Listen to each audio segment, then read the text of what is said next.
ಪಹಲ್ಗಾಮ್ನ ನರಮೇಧದ ನಂತರ ತೆಗೆದುಕೊಂಡ ರಾಜತಾಂತ್ರಿಕ ನಿರ್ಧಾರಗಳಲ್ಲಿ ವೀಸಾವನ್ನ ರದ್ದು ಮಾಡುವುದು ಮತ್ತು ಆಲ್ರೆಡಿ ಇಲ್ಲಿರುವಂತವರಿಗೆ ಪಾಕಿಸ್ತಾನದವರಿಗೆ ಗೇಟ್ ಪಾಸ್ ಕೊಡುವಂತಹ ವಿಚಾರ ಕೊಟ್ಟಂತಹ ಟೈಮ್ ಮುಗಿದಿದೆ. ಏಪ್ರಿಲ್ 27ರವರೆಗೂ ಕೂಡ ಗಡುವು ಕೊಟ್ಟಿತ್ತು ಕೇಂದ್ರ ಸರ್ಕಾರ.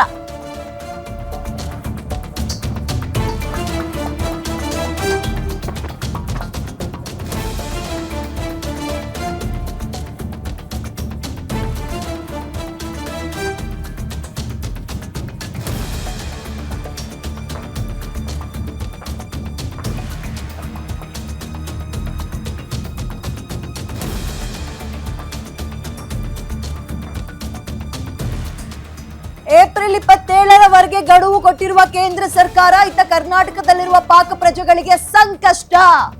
ರಾಜ್ಯದಲ್ಲಿರುವ ಪಾಕ್ ಪ್ರಜೆಗಳನ್ನ ಹೊರಹಾಕೋಕೆ ಕೇಂದ್ರ ಆದೇಶವನ್ನ ಹೊರಡಿಸಿತ್ತು. ಆ ಅವಧಿ ಮುಗ್ದಿದೆ. ಈಗ ಮದುವೆ ಆಗಿ ಮಕ್ಕಳಾದವರಿಗೆ ಭಾರತದ ಪೌರತ್ವ ಇನ್ನೂ ಸಿಕ್ಕಿಲ್ಲ. ಅಂದ್ರೆ ಇಲ್ಲಿನ ಸೊಸೇಂದ್ರ ವಿಚಾರ ಪೌರತ್ವಕ್ಕಾಗಿ ಕೋರ್ಟ್ನಲ್ಲಿ ಪಾಕ್ ಪ್ರಜೆಗಳು ಇನ್ನೂ ಕೂಡ ಹೋರಾಟ ನಡೆಸ್ತಾ ಇದ್ದಾರೆ. ಅವ್ರು ಹೆಂಗೆ, ಅವ್ರ ಪರಿಸ್ಥಿತಿ ಏನು? ಈ ನಡುವೆ ದೇಶ ತೊರೆಯುವಂತಹ ಆದೇಶವನ್ನ ಕೇಂದ್ರ ಸರ್ಕಾರ ಹೊರಡಿಸಿದೆ. ಕೊಟ್ಟಿರುವಂತಹ ಟೈಮ್ ಮುಗ್ದಿದೆ. ಬಟ್ ಕನ್ಫ್ಯೂಷನ್ಸ್ ಇದೆ ಇದರಲ್ಲಿ.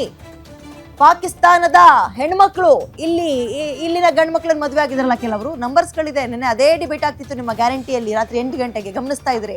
ಬಟ್ ಅವ್ರ ಪರಿಸ್ಥಿತಿ ಏನು ಗೊತ್ತಿಲ್ಲ. ಒಂದು ಚರ್ಚೆ ಆಗಬೇಕಾಗಿರುವಂತಹ ವಿಚಾರ. ಬಟ್ ಕೊಟ್ಟಿರುವ 48 ಗಂಟೆ ಮುಗಿದಾಗಿದೆ.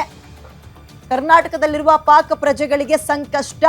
ಮತ್ತೆ ಇನ್ನೊಂದು ಪ್ರಮುಖವಾಗಿ ಗಮನಿಸಬೇಕಾಗಿರೋದು, ಪಾಕ್ನಲ್ಲಿರುವ ಅಲ್ಪಸಂಖ್ಯಾತರು ಅಂದ್ರೆ ಹಿಂದೂಗಳು, ಅಲ್ಲಿ ಅವ್ರ ಟಾರ್ಚರ್ನ ತಡ್ಕೊಳಕ್ಕಾಗದೆ ಇರೋ ಎಲ್ಲದನ್ನು ಮನೆ ಮಠ ಮಾರ್ಕೊಂಡು ಇಲ್ಲಿಗೆ ಬಂದಿದ್ರು. ಬಂದ್ 2 ದಿನಕ್ಕೆ ಇಲ್ಲಿ ಪಹಲ್ಗಾಮ್ನಲ್ಲಿ ಕೃತ್ಯ ಆಯ್ತು. 4ನೇ ದಿನ ಆದೇಶ ಹೊರಡಿಸಾಯ್ತು ಕೇಂದ್ರ ಸರ್ಕಾರ. ಏನಂತ, ಇಲ್ಲಿರೋರೆಲ್ಲರೂ ನಿಮ್ಮ ಲಗೇಜ್ ಸಮೇತ ಹೊರಡಿ ನಡೀರಿ ನಿಮ್ಮೂರಿಗೆ ಅಂತ. ಬಟ್ ಈಗ ಅವ್ರು ಏನ್ ಮಾಡ್ತಾರೆ, ಎಲ್ಲವೂ ಕೂಡ ಸಂದಿಗ್ಧ ಪರಿಸ್ಥಿತಿಯಲ್ಲಿ ಸಿಗಾಕೊಂಡಿದ್ದಾರೆ. ನೋಡೋಣ ಇದರಲ್ಲಿ ಏನಾದ್ರು ಬದಲಾವಣೆಗಳಾಗುತ್ತಾ ಅಥವಾ ಹೇಗೆ ಅಂತ.